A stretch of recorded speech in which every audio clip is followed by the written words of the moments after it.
లేదు, నువ్వేదో దాచుతున్నావు, కావాలనే మాట దాటి వేస్తున్నావు. చెప్పన్నయ్య, అసలేం జరిగింది?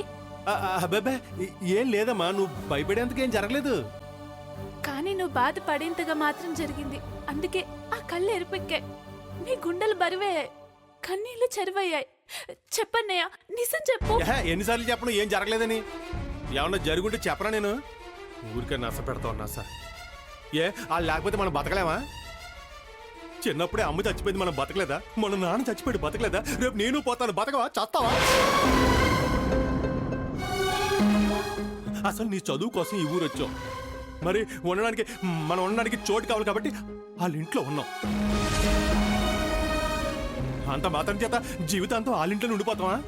పోనీ మనం ఉండిపోతే వాళ్ళు ఉన్నెత్తారా? రేపు పెళ్ళయిందనుకో, స్నేహాళ్ళ అత్తోరింటికి వెళ్ళిపోద్ది. మరి అపర్ణకి పెళ్ళి అయితే అపర్ణ వాళ్ళ అత్తోరింటికి వెళ్ళిపోద్ది. వాళ్ళిద్దరితో పాటు మనం కూడా వాళ్ళ అత్తారింటికి వెళ్ళిపోతామేంటి? తప్పు.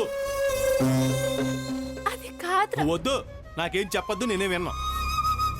నాకు అక్కడ ఉండబుద్ధి కాలేదు, వచ్చేసాం అంతే.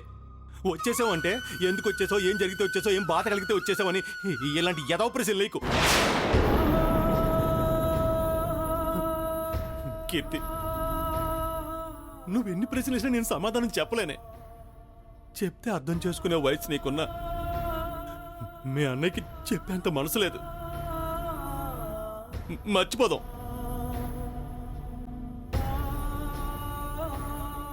మనకు అలవాటే కదా, మర్చిపోవటం మనకు అలవాటే. అమ్మని, నాన్ని, బాబాయిని, మన ఉన్న ఊరిని, మన రావుడిని, అదే మన ఎద్దు రావుడి గారిని, మన దూడపిల్ల మహాలక్ష్మిని మర్చిపోయాం కదా. వీళ్ళని మర్చిపోదాం. కన్నవాళ్ళు మనల్ని వదిలేసి వెళ్ళిపోయారు. ఇప్పుడు ఉన్నవాళ్ళని మనం వదిలేసి వస్తున్నాం. ఇంక చివరికి మిగిలింది నాకు నువ్వు, నీకు నేను.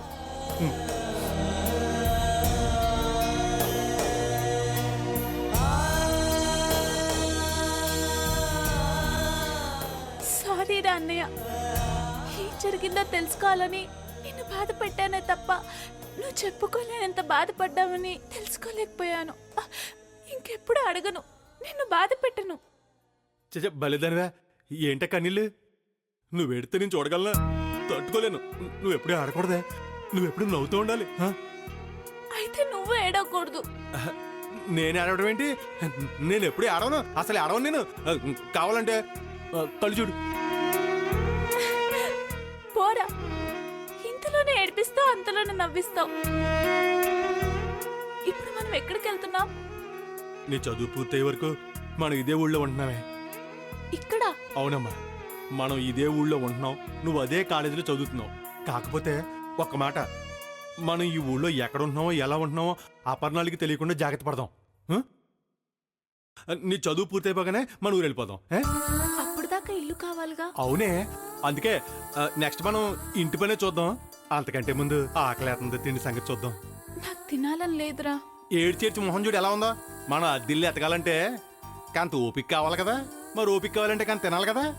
ముందెళ్ళి ఏదైనా టిఫిన్ తిందాం. పద పద, నడు, లేమ్మంటుంటే.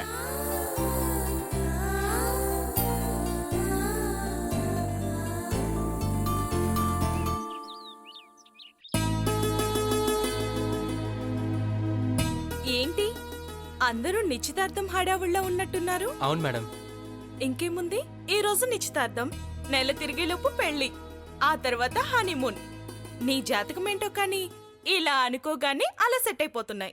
అవును మేడం, నేను కూడా ఎక్స్పెక్ట్ చేయలేదు ఇంత ఈజీగా రాజలక్ష్మి గారు ఒప్పుకుంటారని. ఆవిడదేముందిలే. ఇంతకీ నాయుడు బావ ఇంటి నుంచి వెళ్ళిపోయాడా? నేను ఇచ్చిన వార్నింగ్కి 100% వెళ్ళిపోయి ఉంటాడు. అంత కాన్ఫిడెంట్ గా ఎలా చెప్పగలుగుతున్నావు? నీ వార్నింగ్ మీద నమ్మకమా? కాదు, అతని మాట మీద నమ్మకం.